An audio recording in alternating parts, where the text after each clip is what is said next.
Hi, இன்றைக்கி நம்ம ஒரு அழகான அறுவடை வீடியோ தாங்க பார்க்க போகிறோம். என்னோடய பையன் ஸ்கூலுக்கு தேவையான ஸ்நாக்ஸ் பாக்ஸுக்கு ஃப்ரூட்ஸ்லாம் கொஞ்சம் இருந்ததுங்க. அதை தாங்க பறிக்க போயிருந்தேன். அப்புறம் இருக்கிற காயெல்லாம் கொஞ்சம் அறுத்துட்டே வந்துடலாம் அப்படின்னு சொல்லிட்டு கிளம்பியாச்சுங்க. ஃபஸ்ட்டு கொய்யாக்காலேருந்து ஸ்டார்ட் பண்ணுங்க. கொய்யாக்காய், முருங்கைக்காய் இருக்கும் போதே அப்படியே கொய்யாக்காய் அறுத்ததையும் சாப்பிட்டுக்கிட்டே வந்தாச்சுங்க. அப்புறம் கொஞ்சம் மலைநெல்லி இருந்ததுங்க. வாட்டர் பாட்டிலுக்கு போடுறதுக்கு யூஸ் ஆகும் அப்படிங்கிறதுக்காக கொஞ்சம் மலைநெல்லியும் 2 பறிச்சாச்சுங்க. அப்புறம் நாவல் பழம், பப்பாளி பழம் இருந்தது எல்லாத்துலேயும் கொஞ்சம் கொஞ்சம் பறிச்சிட்டு வந்தாச்சுங்க. பறிச்சிட்டு இருக்கும் போதே இங்கே கட்டியிருந்த பசங்களாம் என்னடா இவங்க பண்ணுறாங்க அப்படின்னு வேடிக்கை பார்த்துட்டு இருந்தாங்கங்க.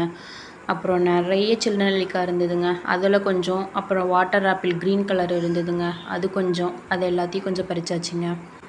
அப்புறம் குழம்புக்கு கொஞ்சம் பிரண்டை இருந்ததுங்க, பிரண்டை கொஞ்சம் பறிச்சாச்சு. அப்புறம் முன்னாடி வீடியோவில் பார்த்துருந்திங்கன்னா தெரியும், நம்ம கத்திரி செடிக்கு கொஞ்சம் வேலை செஞ்சுருப்போம். அந்த கத்திரிக்காய் இப்போ கொஞ்சம் பெருசாகிடுச்சுங்க. ப்ளூ கலர் கத்திரிக்காய் கொஞ்சம், அப்புறம் க்ரீன் கலர் முள் கத்திரிக்காய் அது கொஞ்சம் இருந்ததுங்க. அது, தக்காளி எல்லாமே பறிச்சாச்சுங்க.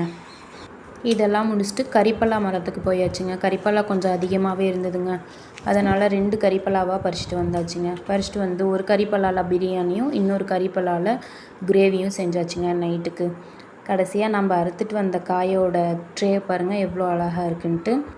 க்ரீன், எல்லோ, ப்ளூ, பிளாக் எல்லாம் கலந்துருக்குங்க.